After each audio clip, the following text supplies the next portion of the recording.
Simultaneous linear differential equations.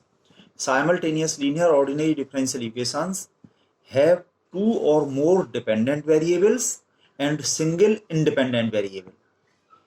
These can be solved completely if the number of equations is same as the number of dependent variables. और इसके complete solution में फिर उसी हिसाब से arbitrary constants आ जाते हैं, जो कि अभी आगे हम आपको दिखाएंगे. There are two forms of simultaneous linear ordinary differential equations. First general form and second standard form. तो पहले हम जनरल फॉर्म को देख लेते हैं. The general form of simultaneous linear ordinary differential equations. तो यहाँ पर हम two simultaneous equations in terms of two dependent variables X and Y में ले रहे हैं, और यहाँ पर टी इंडिपेंडेंट वेरिएबल ले रहे हैं जिस पर ये एक्स और वाई डिपेंड कर रहे हैं. If X and Y be dependent variables depending upon independent variable t, then the general form of simultaneous linear ordinary differential equations with constant coefficients is this. इस तरह से कि हमने पढ़े हैं कि जब केवल एक इक्वेशन होता है एक डिपेंडेंट वेरिएबल y में, तो इस तरह की इक्वेशन पढ़े थे हमने, F D Y equal to some function of x. अब यहाँ x की जगह पे तो ये t आ गया है, ठीक है, और x जो है दूसरा डिपेंडेंट वेरिएबल हो गया है, तो उसका एक टर्म ये आ गया. इस तरह का एक इक्वेशन और इसी तरह का ये दूसरा इक्वेशन. इसमें ले लिए हमने f1 f2 और f, इसमें ले लिए g1 g2 और ये g. ठीक है. Where differential operator capital D is the differentiation with respect to t d over dt. This system can be solved by elimination method by eliminating one dependent variable. जैसे for example इन दोनों में से हम y को eliminate कर दें तो x में एक डिफरेंशियल इक्वेशन हमें मिल जाएगा, और दोनों इक्वेशंस का जो ऑर्डर है उनके ऑर्डर्स का जो सम होगा उतने ऑर्डर का हमें एक ऑर्डिनरी डिफरेंशियल इक्वेशन मिलेगा, जिसका कि कंप्लीट सॉल्यूशन हम निकालेंगे तो उतने आर्बिट्रेरी कांस्टेंट्स में वो मिल जाएगा. और फिर उस वेरिएबल की वैल्यू हम दोनों में से किसी एक इक्वेशन में जैसा जिसमें भी सूटेबल हो रख करके दूसरे अननोन यानी कि डिपेंडेंट वेरिएबल की वैल्यू निकाल लेते हैं. तो इस तरह से यहाँ पर ये टू इक्वेशंस टू अननोन में ये मेथड समझाया गया है. इसी तरह से इसको जनरलाइज किया जा सकता है. तो यहाँ पर ये बात बताइए, जैसे फॉर एलिमिनेशन वाई ऑपरेटिंग, इसमें ये कर दें हम वाई को अगर एलिमिनेट करें तो इसमें G2D जितना इसमें है इसको इसमें हम ऑपरेट कर दें फर्स्ट इक्वेशन में, और सेकेंड इक्वेशन में ऑपरेट कर दें यहाँ से ये वाला देख के F2D यहाँ पे, ठीक है, और फिर इसको हम सब्ट्रैक्ट कर दें तो ये y वाले टर्म से कैंसिल हो जाएंगे, और यहाँ पर ये G2D F1D x हमने यहाँ पे लिख लिया है minus F2D G1D equal to ये G2D लगा है FT पर माइनस F2D GT पर ये लगा. तो इस तरह से हमें x में मिल गया, which is a higher order linear order differential equation in x and t and can be solved for x. Similarly हम y का इक्वेशन भी सॉल्व कर सकते हैं, या फिर यहां से जो सॉल्यूशन आएगा उसको हम पुट करके कर सकते हैं. आर्बिट्रेरी कांस्टेंट्स का हमें विशेष ध्यान रखना पड़ेगा, जो अभी मैंने बताया एग्जांपल्स में और देख लेंगे. ठीक है. तो सिमिलरली और putting the value of x in one equation the value of y can be obtained. Hence the complete solution of the system of simultaneous linear ordinary differential equations is obtained. अब इसके हम examples करते हैं. Example number 1, solve dx over dt minus 7x plus y equal to 0 first equation, और second equation dy over dt minus 2x minus 5y equal to 0. तो इसके solution में given system of differential equations इस करके ये दोनों equations हमने यहाँ पे उतार लिए, और ये d over dt को using symbolic notation d over dt equal to d above equations may be written as, ये हो गया हमारा dx minus 7x. तो इन दोनों में से x हमने इधर लिख लिया plus y equal to 0, equation number 1 डाल दिया, एंड ये वाला इक्वेशन हो गया माइनस 2x, तो हमने ऐसे लिखा हुआ है, ये dy माइनस 5y में से y इधर लिख लिया और ये equal to 0. For elimination of y operating d minus 5y का जो कोफिशिएंट है d माइनस 5 का जो सेकंड इक्वेशन में है उतने को हमने ऑपरेट कर दिया फर्स्ट इक्वेशन पर. तो we get this d minus 5 operate किया इस पर d minus 5 d minus 7x plus d minus 5y equal to 0. ये थर्ड इक्वेशन कह दिया हमने इसको. और अब ये सेकंड इक्वेशन और जो फर्स्ट इक्वेशन से मिला थर्ड इक्वेशन, इन दोनों में ये y के टर्म बिल्कुल एक जैसे हैं, तो हम सब्ट्रैक्ट कर दें। Subtracting equation 2 from equation 3 we get, तो ये y वाला टर्म तो दोनों में से कैंसिल हो गया, और ये वाला इक्वेशन 3 का लिखा हमने d-5 d-7 x हमने इधर लिख लिया, और ये माइनस माइनस प्लस 2x। अब ये हमने d-5 और d-7 का मल्टीप्लाई करके ये निकाल लिया, और इसमें डी स्क्वायर माइनस 12d आ गया, और minus minus plus 35 plus 2 37 x equal to 0। तो हमें ये 2 ऑर्डर का एक ऑर्डिनरी डिफरेंशियल इक्वेशन मिल गया है। x में हम देखें कि दोनों इक्वेशन का मिलाकर के इसका ऑर्डर 1 इसका ऑर्डर 1 दोनों का मिलाकर दोनों का सम इक्वल टू 2, तो 2 ऑर्डर का हमें ये x में एक डिफरेंशियल इक्वेशन मिल गया। इसके सॉल्यूशन में 2 आर्बिट्रेरी कांस्टेंट आएंगे, तो x equal to C F plus P I से, यहाँ पे पी आई तो 0 है, और सी एफ के लिए ऑक्सिलरी इक्वेशन हम इसका लिख लें। ठीक है, तो it is a linear ODE with constant coefficients. It's auxiliary equation is D की जगह m करते हुए m square minus 12m plus 37, वो जो ब्रैकेट था, और इक्वल टू 0, और इसके फैक्टर नहीं हो पा रहे हैं, तो डिस्क्रिमिनेंट फॉर्मूले से m की वैल्यू यहाँ पर ये minus minus plus 12 plus minus under root minus 12 का स्क्वायर माइनस 4 इंटू 1 इंटू 37, ये इतना हो गया। तो ये so m equal to 12/6 plus minus square root of -4, तो वो i इंटू 2 से 2 कैंसिल हो गया, ये 1, तो ये अल्फा प्लस माइनस आई बीटा की फॉर्म में जो बन गया है, इससे हमने इसका CF लिख लिया। CF equal to e⁻60 C1 cos 1t plus C2 sin 1t, where C1 and C2 are arbitrary constants. Here pi equal to 0, so the complete solution of equation 4 जो कि x का इक्वेशन है, that is x equal to CF plus P I. तो CF हमने यहाँ पे लिख लिया, पी आई यहाँ पे 0 है, तो ये हमें x की वैल्यू मिल गई, नंबर 5 डाल दिया। अब x की वैल्यू को रखेंगे हम दोनों में से किसी एक इक्वेशन में रख सकते हैं, तो उसमें जो हमें जरूरत पड़ रही है अभी मैं आपको दिखाता हूं।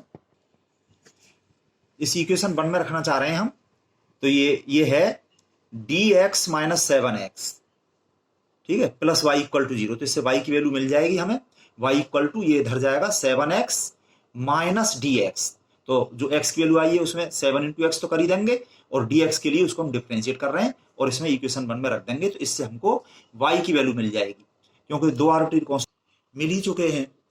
तो ये differentiating equation 5 with respect to t we get dx equal to, इसको y पार्ट से डिफरेंशिएट कर दिया, इसका डिफरेंशिएशन 6 e60 हो गया, ये bracket as it plus e60 as it, और ब्रैकेट में जो है इस ब्रैकेट का डिफरेंशिएशन cos t का minus sin t plus c2 sin t का हो गया ये cos t, फिर इसमें से e⁻60 पूरे में से कॉमन लेकर के ये इतना cos t यहाँ पे कॉमन लिया, इसका कोएफिशिएंट ये ब्रैकेट और sin t का कोएफिशिएंट ये ब्रैकेट।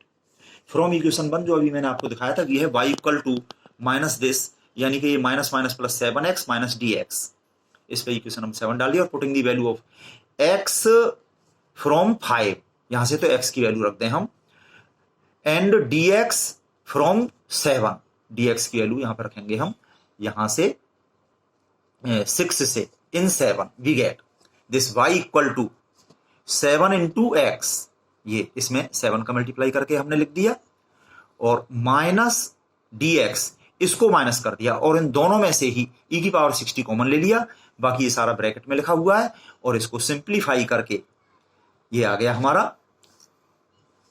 e⁻60 तो कॉमन ले ही चुके हैं हम, और ये cos t के कोएफिशिएंट एक जगह इस ब्रैकेट में कर लिए, और sin t के कोएफिशिएंट जो है वो इस ब्रैकेट में कर लिए, तो इतना आ गया ही, नंबर 8 डाल दिया, और नंबर 5 में तो x की वैल्यू है और नंबर 8 में y की वैल्यू है। Hence the complete solution of the given system of equations is x equal to इतना, y इक्वल टू इतना, ये आंसर है, और x और y दोनों की वैल्यू t के टर्म्स में ये आ रही है, और इसमें 2 आर्बिट्रेरी कांस्टेंट्स हैं C1 C2, तो इस तरह से ये कंप्लीट सॉल्यूशन है। इसी तरह से हम आगे और सवाल कर सकते हैं। Example 2, solve d² minus 3x minus 4y equal to 0, d² y plus x plus y equal to 0, where capital D is differentiation with respect to t over dt।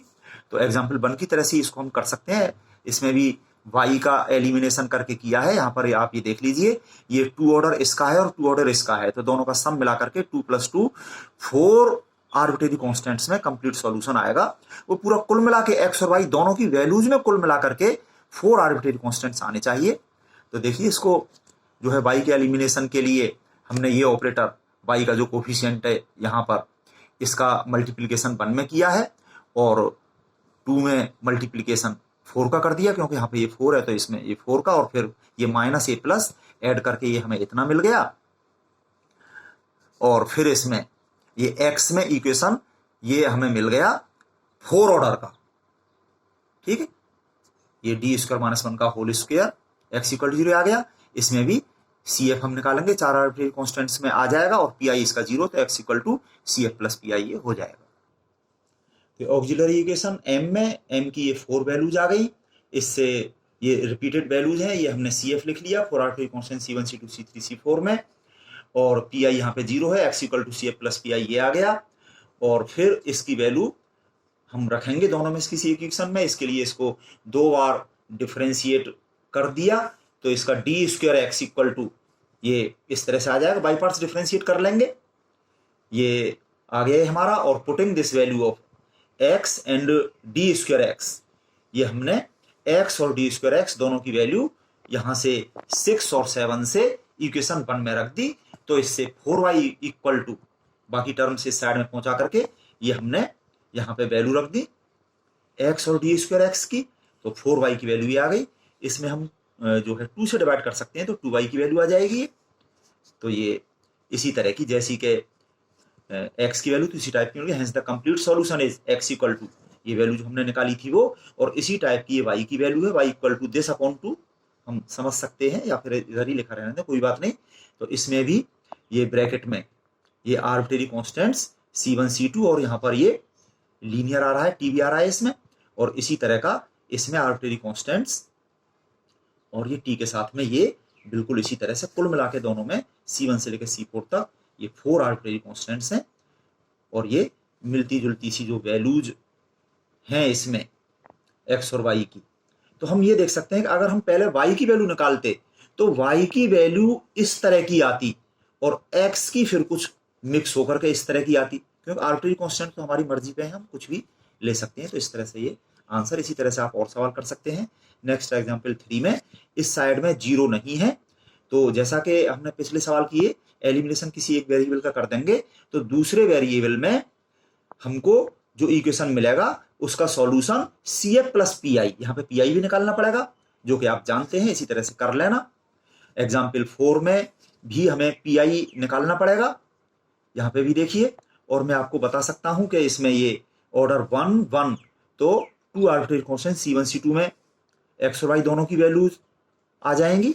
जरूरी नहीं है कि x और y दोनों में दोनों आर्बिट्रेरी कांस्टेंट्स हों, दोनों में से किसी एक में 2 आर्बिट्रेरी कांस्टेंट हो, दूसरे में केवल एक ही हो, या दोनों में एक एक हो, कुल मिला के 2 आर्बिट्रेरी कांस्टेंट्स। इसी तरह से यहाँ पर भी 2 आर्बिट्रेरी कांस्टेंट्स, यहाँ पे भी PI निकलेगा, देख लीजिए, इसको कर लेंगे।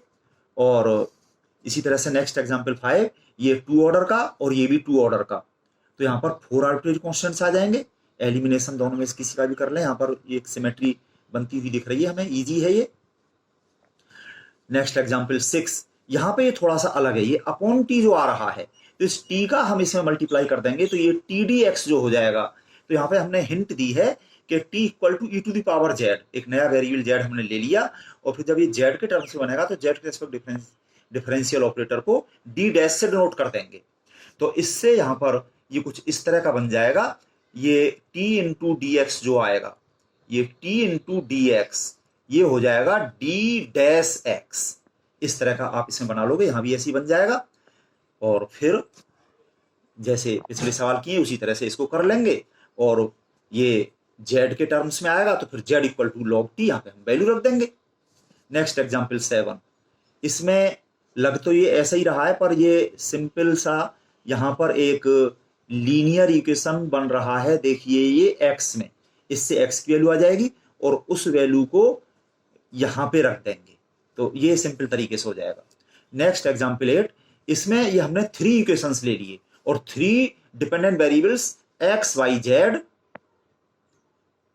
Depending upon 1 independent variable t। तो यहाँ पर ये 3 इक्वेशन है और तीनों फर्स्ट ऑर्डर के हैं, तो 3 arbitrary constant C1 C2 C3 में किसी भी तरह से सॉल्यूशन हम यहाँ पर निकाल सकते हैं, जैसे भी निकले। यहाँ पर जो है इसके सॉल्यूशन में 3 इक्वेशन हमको मिलेंगे 3 arbitrary constants C1, C2, C3 के टर्म्स में। तो आप करें अच्छे से और अपनी प्रॉब्लम पूछें। सेकंड है standard form of simultaneous linear ordinary differential equations in 3 variables. The standard form simultaneous ODE is dx upon p equal to dy upon q equal to dz upon r, where p, q, r are functions of x, y and z।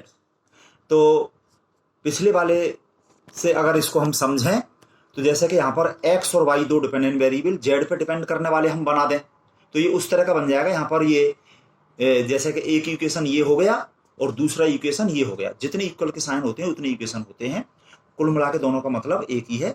और ये form हो तो हम कैसे करेंगे solve, ये देख लीजिए कि ये 2 इक्वेशंस हैं तो इनके सॉल्यूशन में कुल मिलाकर के 2 अलग अलग डिफरेंशियल इक्वेशंस हमें ऐसे मिल जाएं जो कि सॉल्व हो जाएं, यानी कि इंटीग्रेट हो जाएं और उनके सॉल्यूशन कुछ इस तरह के मिलेंगे।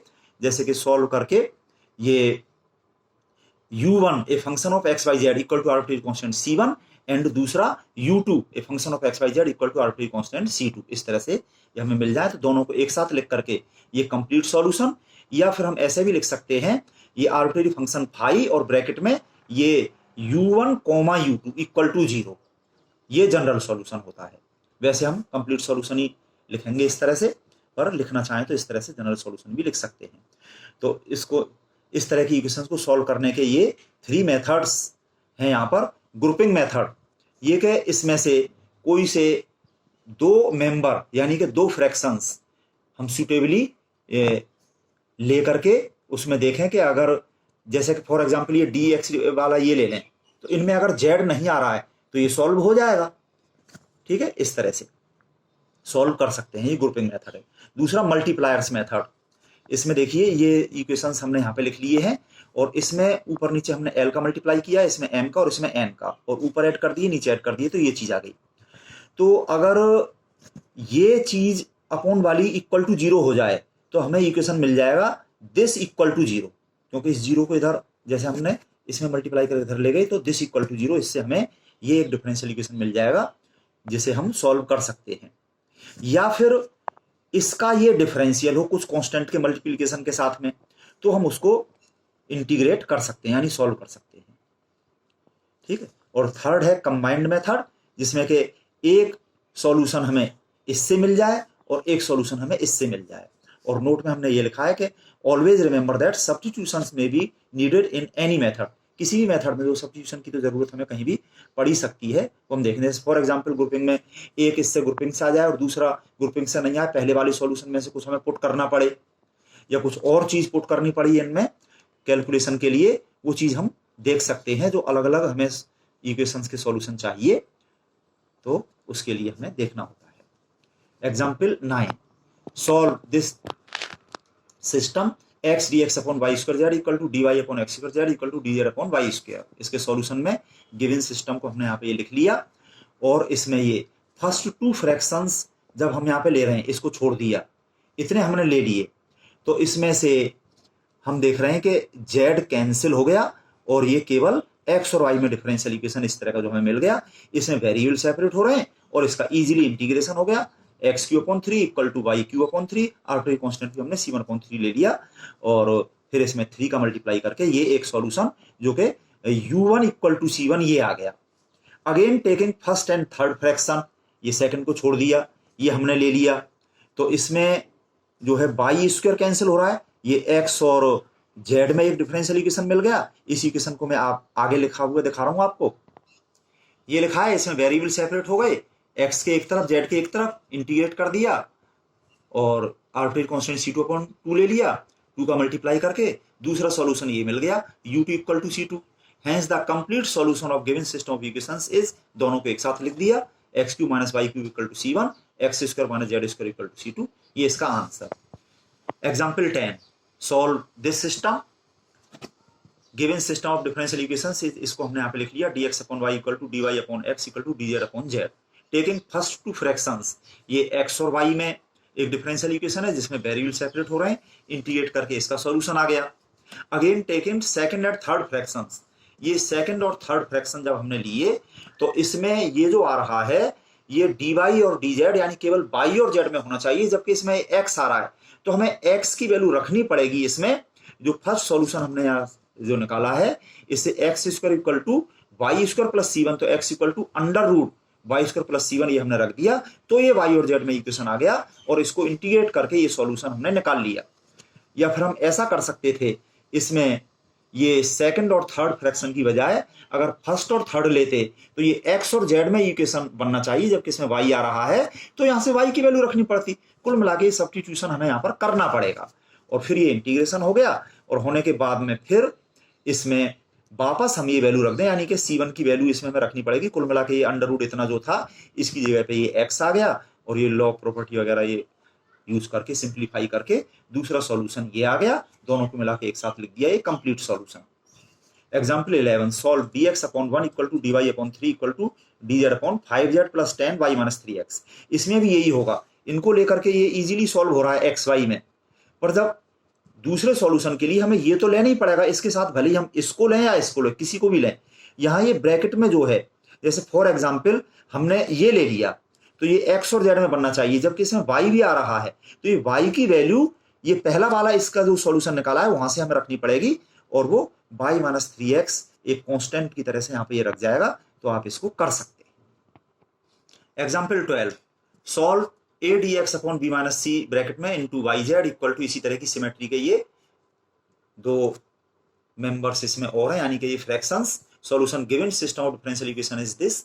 यहाँ पर जो है हम मल्टीप्लायर्स मेथड यूज करेंगे। सिमेट्री से हमको पता चल रहा है कि यहाँ पे dx वाले में ये x नहीं है, इसी तरह से इसमें y नहीं है, इसमें z नहीं है, तो इनका हम मल्टीप्लाई कर दें ऊपर नीचे, taking multipliers x y z, तो ये हो गया हमारा दिस इक्वल टू दिस यहाँ पे लिखा हुआ, और अगेन इक्वल टू, इसमें ऊपर नीचे x का, इसमें ऊपर नीचे y का, इसमें ऊपर नीचे z का मल्टीप्लाई करके ये ऊपर ऐड कर दिए, और अपॉन में ये नीचे ऐड कर दिए, तो x y z पूरे में से कॉमन आ गया। ब्रैकेट में ये जो हुआ, तो ये सारे कैंसिल हो रहे हैं, plus b minus C plus C minus A plus A, ये सारे कैंसिल हो गए, 0 इंटू इतना ये 0, तो दिस अपॉन 0 ये आ रहा है। इसी तरह से दूसरी बार में ये मल्टीप्लायर्स लिए ax by cz, इनमें ऊपर नीचे ax का मल्टीप्लाई किया, ठीक है, तो ये हो गया a square x into D x, और अपॉन में जो किया इसमें x का, तो x y z तो पूरे में से कॉमन ही आ गया, ये हो गया ए बी माइनस ए सी। इसी तरह से इसमें बी वाई का मल्टीप्लाई किया, इसमें सी जेड का किया, और ये ऊपर ऐड कर दिए, नीचे ऐड कर दिए, तो ये ऊपर वाला तो ये लिखा हुआ है यहाँ पे, और ये डिनोमिनेटर में ये सारे ब्रैकेट के अंदर ये सारे टर्म्स कैंसिल हो गए, 0 इतना ये 0 हो गया। तो यहाँ पर हमें 2 डिफरेंशियल इक्वेशंस मिल गए। देखो जैसे इसके साथ में हम किसी को भी ले लें, जैसे ये ले लिया, ये 0 को उसमें मल्टीप्लाई होकर के दिस इक्वल टू 0 ये लिखा हुआ है, और इसी तरह से दूसरा दिस इक्वल टू 0, ये 2 डिफरेंशियल इक्वेशन हमने ऐसे बना लिए, जिनका इजीली हम इंटीग्रेशन कर सकते हैं। Integrating these equations we have a constant x dx का हो गया x अपॉन 2, इसी तरह से इसका करके तो हमने आर्बिट्रेरी कांस्टेंट भी c1 अपॉन 2 ले लिया, क्योंकि 2 का पूरे में मल्टीप्लाई कर देंगे। इसी तरह से इसका भी इंटीग्रेशन ये हो गया, और c1 c2 दो आर्बिट्रेरी कांस्टेंट्स हैं, इनको सिंप्लीफाई करके दोनों इक्वेशंस को हमने यहाँ पे लिख दिया, तो ये कंप्लीट सॉल्यूशन हमें इस तरह से मिल गया। दो आर्बिट्रेरी कांस्टेंट c1 c2 में, ये सारे फर्स्ट ऑर्डर के ही हैं, और 2 इक्वेशन तो 2 आर्बिट्रेरी कांस्टेंट यहाँ पर इस तरह से ये बन रहे हैं। नेक्स्ट एग्जांपल 13, इसी तरह से आप कर सकते हैं, मल्टीप्लायर्स मेथड से देख सकते हैं, इसमें भी सिमेट्री बन रही है। Next example 14, solve this set, और इसमें भी सिमेट्री है, इसको कर सकते हैं। और नेक्स्ट एग्जांपल 15, ये जो है पिछला वाला जनरल मेथड का ये एग्जांपल है, 2 इक्वेशंस इसमें, और x y 2 dependent variable t पे डिपेंड कर रहे हैं, और इसमें एक कंडीशन दे रखी है, टी इक्वल टू 1 पे एक्स की वैल्यू 1 और टी इक्वल टू -1 पे वाई की वैल्यू 0। तो इन कंडीशंस को लगा के हम 2 आर्बिट्रेरी कांस्टेंट c1 c2 की वैल्यू निकाल के इसमें रख देंगे, तो वो सॉल्यूशन आ जाएगा। नेक्स्ट एग्जांपल 16 में हमने यही स्टैंडर्ड फॉर्म जो हम करा रहे हैं, इसी में हमने ये 3 इक्वेशन वाले ले लिए, इक्वल के 3 साइन है, तो 3 इक्वेशन, यानी कि कुल मिला के 4 वेरिएबल्स हैं x y z और u। तो यहाँ पर इन 3 इक्वेशंस के 3 सॉल्यूशन जो हमें मिलेंगे, पिछले एग्जांपल्स की तरह से हम इसको कर सकते हैं। और कुछ सिमेट्री तो देखो इसमें भी है, तो कर सकते हैं आप। बिना सिमेट्री के सवाल भी इसी तरह से कर सकते हैं, जिनमें के मल्टीप्लायर्स यहाँ पे तो हमने एक जैसे लिए हैं, अलग अलग मल्टीप्लायर्स भी हमको लेने पड़ जाते हैं। तो अच्छे से आप सारे सवाल करें और अपनी प्रॉब्लम पूछें।